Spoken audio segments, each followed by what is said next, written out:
Masih di kantor, tadi nungguin kerjaan, belum juga kelar, tapi sempetin tadi nonton big match pertama di pekan ini di Super League antara Dewa United yang menjamu tamunya dari Surabaya yaitu Persebaya. Skor akhir satu sama.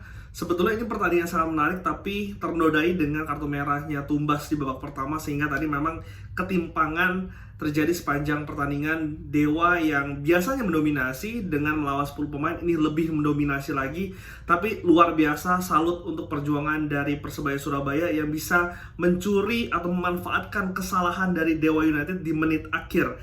Catur Pamungkas tadi bisa memanfaatkan miskomunikasi antara back dari Dewa United dan juga menghasilkan penalti yang berhasil dimaksimalkan oleh kapten tim Bruno Moreira sehingga membuat skor akhir satu sama di Stadion Banten. Tapi kalau tadi saya lihat sepanjang pertandingan memang 10 menit pertama sebelum kartu merah tersebut terjadi sangat-sangat luar biasa, sangat menarik, jual beli serangan terjadi karena memang itu yang diharapkan oleh gua sebagai penonton.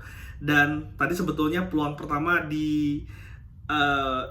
dicetak oleh Rivera. Tadi ada satu umpan kunci yang begitu luar biasa, gue lupa tadi ada siapa, tapi tadi umpan yang menerobos dari pertahanan atau celah pertahanan dari Dewa United dan juga Rivera tadi one on one, tapi memang save yang sangat luar biasa dari Sonny Stephen yang memang menjadi tumpuan pertahanan dari Dewa sejak beberapa musim ke belakang.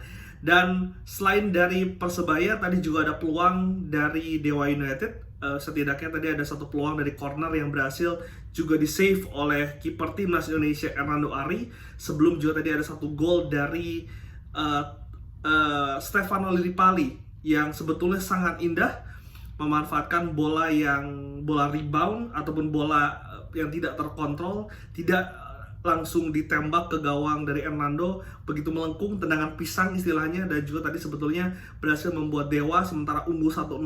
Namun gol tersebut dianulir karena sebelumnya ada sikutan dari ataupun terlihat ada sikutan Tumbas kepada Egy. Tapi sebetulnya di situ wasit sudah memberikan advantage sehingga tidak ada pelanggaran. Namun kembali dicek VAR dan ternyata ada offside yang terjadi sebelum gol tersebut tercipta sehingga membuat gol dari Dewa tersebut harus dianulir. Tapi terlepas dari itu memang Stefano Lillipali menunjukkan kualitasnya, menunjukkan kelasnya, menunjukkan kematangannya melalui gol tersebut meskipun memang belum bisa membuat Dewa unggul. Dan beberapa menit berselang akhirnya ada kartu merah yang dikeluarkan oleh wasit kepada Tumbas yang menurut saya ini konyol karena dan kalau misalkan pendapat gue memang itu merupakan straight red card. Di posisi yang sama, melakukan hal yang sama, sikutnya ini bermain. Dan sebetulnya tadi saya sudah sebutkan sempat juga terjadi sebelum gol Lillipali terjadi, sempat ada benturan atau sikutan dari Tumbas kepada Egy dan diulang di posisi yang sama Tumbas kepada Taisi Marukawa sehingga membuat wasit sendiri melihat VAR dan juga langsung memberikan kartu merah kepada Tumbas. Setelah pertandingan tersebut atau setelah kartu merah tersebut menjadi timpang, Dewa begitu mendominasi, namun memang belum ada gol tercipta di babak pertama sehingga babak pertama berakhir dengan skor 0-0. Babak kedua Coach Yan akhirnya memasukkan Septian Bagaskara, ini striker dari timnas Indonesia. Sebetulnya Dewa sendiri kalau bisa kita lihat meskipun mendominasi tapi memang tidak ada peluang yang begitu matang tadi yang diberikan kepada striker karena memang kalau nggak salah babak pertama tidak memainkan striker murni karena absennya dari Alex Martin. Dan terbukti bahwa pergantian tersebut membuahkan hasil. Alex Martin ataupun Septian Bagaskara bisa memanfaatkan umpan yang ciamik diberikan oleh lini tengah dari Dewa United sehingga membuat keunggulan Dewa 1-0. Gol yang sangat luar biasa, gol tipikal dari Septian bisa memanfaatkan bola-bola atau duel-duel udara membuat Dewa unggul 1-0.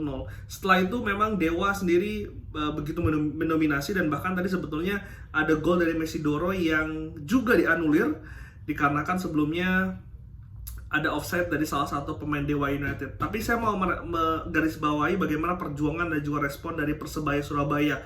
Meskipun bermain dengan 10 pemain, tadi sebetulnya di babak kedua ada beberapa peluang dan juga ada beberapa percobaan dari Persebaya untuk bisa membangun serangan, terutama duet Rivera dan Joe Bruno yang memang sepertinya ditugaskan oleh Coach Eduardo untuk bisa mengacak-ngacak back Dewa atau pertahanan Dewa yang tadi begitu tinggi, begitu ingin menyerang karena mencari gol. Dan tadi sebetulnya ada satu peluang emas juga dari Malik Rizaldi, umpan yang sangat luar biasa dari Mikel Tata di lini pertahanan kanan dari Dewa United, tapi belum bisa dimanfaatkan ataupun dimaksimalkan menjadi gol karena tadi bola tersebut melambung ke atas gawang dari Sonny Stephen.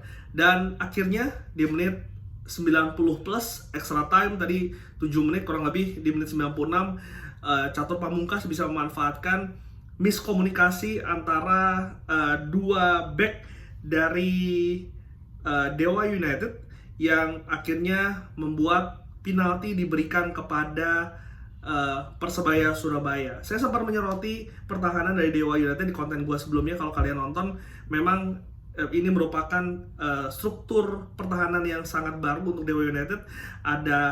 Di sana ada Edo di sebelah kiri, lalu juga ada Casio dan juga ada Nick di tengah. Sebetulnya memang ada celah, tadi saya katakan di babak pertama sempat nyaris dimanfaatkan Rivera, dan juga tadi miskomunikasi tersebut seharusnya itu tidak boleh terjadi, apalagi di detik-detik terakhir ketika keunggulan tersebut ada, apalagi bermain dengan 11 pemain. Tapi hal tersebut terjadi dan juga langsung dihukum karena ini sepak bola. Dan juga salut untuk Persebaya bisa terus menekan Dewa United dengan 10 pemain dan juga bisa memanfaatkan kesalahan mereka sehingga membuat menjadi gol. Tentu ini merubah klasemen dari BRI Super League di hari Jumat, dimana Dewa dan juga Malut yang naik ke atas karena kemarin menang melawan Bayangkara. Malut berada di posisi keempat, ketiga masih ada Persija Jakarta, kedua ada PSIM Yogyakarta, dan juga Borneo masih bertengger di posisi pertama karena nanti Borneo baru akan